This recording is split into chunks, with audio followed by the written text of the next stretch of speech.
Hello everyone, welcome to my YouTube channel. And today's our topic is Stopping by the Woods on a Snowy Evening, written by Robert Lee Frost. Its syllabus belonging to the BA, BSc, BCom, first, second, third semester according to NEP 2020, AEC English language. So without any further delay, let's start our today's topic. Starting our video, firstly I ask some question for everyone. First question is that describe a moment in your life when you have had to take a difficult choice. इसका answer आप ही लोगों को देना है कि क्या आपने अपनी लाइफ में ऐसे किसी मोमेंट को याद करिए और बताइए कि क्या आपके पास दो ऑप्शंस रहे हों और दोनों में से किसी एक को चुनना मुश्किल रहा हो. And our second question is that think about a promise that you need to make to yourself and write briefly about how you propose to keep it through your life. तो सेकेंड क्वेश्चन में ये पूछा जा रहा है कि क्या आपने खुद से कभी कोई प्रॉमिस किया अपने आप से और उस प्रॉमिस को रखने के लिए, उस प्रॉमिस को पूरा करने के लिए आपने क्या किया. इस क्वेश्चन का आंसर आपको देना है. एंड अबाउट द पोएट, हम थोड़ा सा पोएट के बारे में जान लेते हैं. तो हमारी इस पोएट्री के पोएट हैं Robert Lee Frost. Born in 1874 and died in 1963. He was an American poet. His work was initially published in England before it was published in America. He is highly regarded for his realistic depictions of rural life and his command of American colloquial speech. Some of his most famous poems include After Apple Picking, The Road Not Taken, Home Burial, and Mending Wall. One of the most popular and critically respected American poets of the 20th century, Frost was honored frequently during his lifetime, receiving 4 Pulitzer Prizes for poetry. He was awarded the Congressional Gold Medal in 1960 for his poetic works. In 1961, Frost was named Poet Laureate of Vermont. And second is about the poem. थोड़ा सा poem के बारे में भी जान लेते हैं. This is easily one of the most famous as well as one of the most anthologized of Robert Frost poem. The poem is a dramatic monologue. Its central narrative is simple, and the scene is understated, bare of elaboration of details. Let's know about the poem. This is easily one of the most famous as well as one of the most anthologized of Robert Frost poem. The poem is a dramatic monologue. Its central narrative is very simple, and the scene is understated, bare of elaboration of detail. A traveler pauses late one snowy evening to admire the woods by which he passes. He reflects upon the owner of the woods who lives in the village. Something about the woods completes the speaker's interest, and by the poem's end one has the scene. There is more to these woods than meets the eye. So let's start poem. Whose woods these are, I think I know. मैं साथ ही साथ meaning भी बताते चलती हूँ. Whose woods these are, I think I know. His house in the village though. He will not see me stopping here to watch his woods fill up with snow. First line का meaning है whose woods. woods mean small forest. एक छोटा जंगल होता है जिसके पेड़ ज़्यादा बड़े नहीं हुए रहते हैं. तो whose woods, किसके हैं ये woods, ये जो छोटा जंगल है किसका है. these are, I think, मैं सोचता हूँ, I know, कि मैं जानता हूँ. तो मैं ये सोचता हूँ कि मैं जानता हूँ कि ये जो woods हैं ये किसके हैं. His house in the village दो, और जिसका ये ऊट्स है, जो इस छोटे जंगल का मालिक है, वो यहीं कहीं इस विलेज में रहता है. He will not see me stopping here, और वह नहीं जानता होगा, उसने मुझे नहीं देखा होगा कि मैं यहाँ पे ठहरा हुआ हूँ।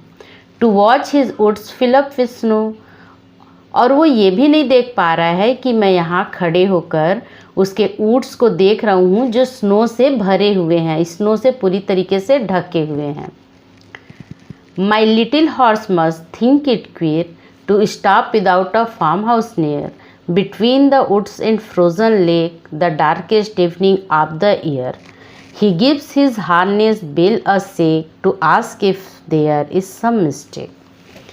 अब यहाँ पे जो वो मुसाफिर है जो खड़े होके उस ऊँट्स को देख रहा है, उसके साथ उसका एक लिटिल हॉर्स है, उसका एक छोटा घोड़ा है जिसके ऊपर वो सफ़र करते हुए चला आ रहा है। तो यहाँ पे अब हमारा जो पोएट है वो कह रहा है कि क्वीर मीन्स होता है ऑड, अजीब, अजीब सोचना। तो वो ऐसा राइटर सोच रहा है, हमारा पोएट सोच रहा है कि मेरा जो छोटा घोड़ा है वो सोच रहा है कि उसे अजीब लग रहा है, यहाँ पे रुकना उसे अजीब लग रहा है। To stop without a farmhouse near, क्योंकि उसको ये लग रहा है कि यहाँ आसपास तो कोई फार्म हाउस नहीं है, तो फिर हम यहाँ पे क्यों रुके हुए हैं। Between the woods and frozen lake, और वो जगह कैसी है जहाँ पे वो मुसाफिर रुका हुआ है, बीच में है। किसके बीच में? वुड्स, उस छोटे जंगल के, और फ्रोजन लेक, उस जमी हुई झील, और उस वुड्स के बीच में एक रास्ता है, वहाँ पे वो यात्री रुका हुआ है, हमारा पोएट रुका हुआ है। The darkest evening of the year, और उसका घोड़ा ये भी सोच रहा होगा कि अब तो शाम होने वाली है और ये जो इवनिंग है सबसे डार्केस्ट इवनिंग है, पूरे ईयर की, पूरे साल की सबसे डार्केस्ट इवनिंग है, बहुत जल्दी अंधेरा हो जाएगा, तो हम यहाँ क्यों रुके हुए हैं। He gives his harness bell a shake, और वो फिर अपनी हार्नेस में बंधा, हार्नेस जो साजो सामान रखते हैं घोड़े के ऊपर बैठा जाता है, उसमें एक बेल लगी हुई है, घंटी लगी हुई है, तो वो अपने गले को हिला के, अपने हार्नेस को हिला के, शेक करके वो बेल को बजा रहा है। To ask if there is some mistake, जैसे वो पूछना चाह रहा हो अपने मालिक से, जैसे वो छोटा घोड़ा पूछना चाह रहा हो कि सम मिस्टेक, यानी मिस्टेक है क्या, कुछ हमसे गलती हो गई क्या कि हम यहाँ पे क्यों खड़े हुए हैं, क्योंकि यहाँ रुकने जैसा तो कुछ भी माहौल नहीं नज़र आ रहा है। In last some lines or stanza or, the only other sound's the sweep of easy wind and downy flake, the woods are lovely dark and deep, but I have promised to keep, and miles to go before I sleep, and miles to go before I sleep.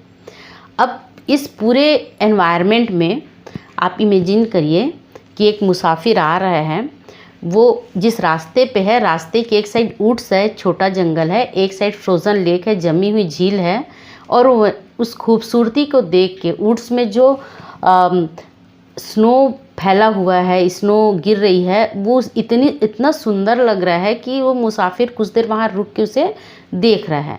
पर वो स्वयं ही कहता है कि मेरे छोटे घोड़े को अजीब लग रहा है, वो ऐसा अपना बेल हिला के, अपनी घंटी बजा के मुझसे जैसे जानना चाह रहा हो कि मालिक हम यहाँ क्यों रुके हुए हैं, क्योंकि यहाँ पे आसपास फार्म हाउस नहीं है, आसपास सिर्फ जंगल और फ्रोजन लेक है, और ये तो डार्केस्ट इवनिंग भी है पूरे ईयर का। तो वो ये जानना चाह रहा हो, जैसे वो घंटी बजा के मुझे पूछना चाह रहा हो कि हम यहाँ क्यों रुके हैं। और इस पूरे एनवायरनमेंट में सिर्फ दो ही साउंड है, एक तो इस बेल की साउंड, और only other sound of the ship, और एक और साउंड है, दूसरी साउंड कौन सी है, of easy wind and downy flake, एक हवा बह रही है, और डाउनी फ्लेक, डाउनी फ्लेक मतलब लिटिल फ्लफ़ी आइस होता है, एकदम फ्लफ़ी सा, हल्का सा, वेरी लाइट, जो आइस गिरता है ना उसे ही डाउनी फ्लेक कहा जाता है। फ्लेक माने टुकड़े होते हैं, छोटे छोटे टुकड़े, और डाउनी मीन्स आइस का छोटा छोटा एकदम हल्का सा रोआ रुई जैसा उड़ता हुआ जो फ्लेक होता है, छोटा टुकड़ा। और पूरे एनवायरनमेंट में सिर्फ दो ही साउंड है, एक उस बेल की साउंड जो उसका छोटा घोड़ा बजा रहा है, और दूसरा उस जो हवा बह रही है, जो आसमान से छोटे छोटे आइस बर्फ़ गिर रहे हैं, उसका साउंड। अब आगे की जो 4 लाइन है, it is a very important line in whole poem. Last 4 line in this poem is very important and motivational, is that the woods are lovely, dark and deep, but I have promised to keep, and miles to go before I sleep, and miles to go before I sleep. इस line में हमारे poet कह रहे हैं कि ये जो woods है, ये जो छोटा जंगल है, ये बहुत ही डार्क है, डीप है, लवली है और मैं यहाँ रुक के इसे देखना भी चाहता हूँ, पर मैं ऐसा नहीं कर सकता। क्यों? But I have to promise to keep, क्योंकि मैंने खुद से एक प्रॉमिस किया है। वो प्रॉमिस है in miles to go before I sleep, and miles to go before I sleep, कि सोने से पहले मुझे मीलो जाना है, सोने से पहले मुझे मीलो जाना है। ये थी हमारी chapter 5th, stopping by the woods on a snowy evening. And thank you everyone for watching my channel. Thank you so much.